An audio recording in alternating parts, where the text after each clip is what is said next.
যেই রাষ্ট্র খুন করে সেই রাষ্ট্রের কোনো বিচার সেই রাষ্ট্র বিচার দিতে পারে না। দেখেন, বলতে চাই সবচেয়ে বড় কথা হচ্ছে যে বাচ্চাগুলোকে মারল।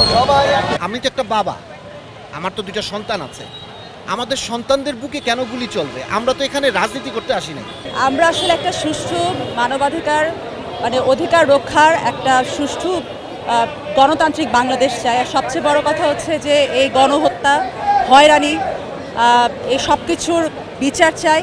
আর সর্বোপরি আমরা সম্পূর্ণভাবে ছাত্রদের সাথে সংহতি প্রকাশ করতে আজকে টোটাল শিল্পী সমাজ এবং আমাদের যত মিডিয়া কর্মী আছেন, সাংবাদিক এবং আর্টিস্ট, অভিনেতা অভিনেত্রী যারা আছেন, সবাই আমরা এখানে একসাথে হয়েছি জাস্ট আমাদের ছাত্রদের সাথে সংহতি, যে তোমরা একা না, আমরা তোমাদের সাথে আছি এবং আমরা সবসময় থাকবো।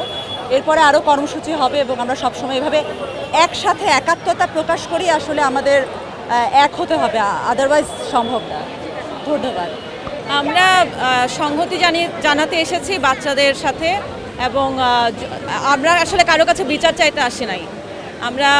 আমরা বলেছি যে যেই রাষ্ট্র খুন করে সেই রাষ্ট্রের কোনো বিচার সেই রাষ্ট্র বিচার দিতে পারে না। সুতরাং আমরা বাচ্চাদের সাথেই আছি।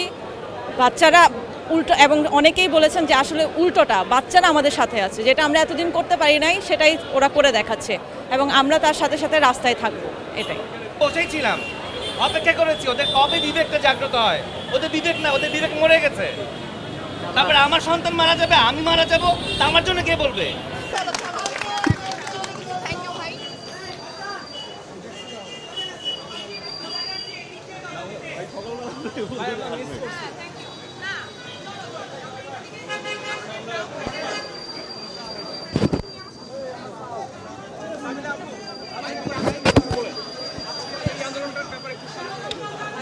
দেখেন, বলতে চাই সবচেয়ে বড় কথা হচ্ছে যে বাচ্চাগুলোকে মারল।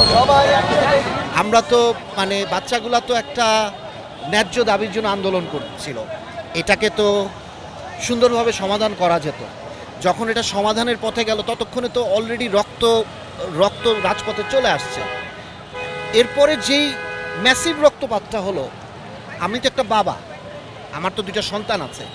আমাদের সন্তানদের বুকে কেন গুলি চলবে? আমরা তো এখানে রাজনীতি করতে আসি নাই।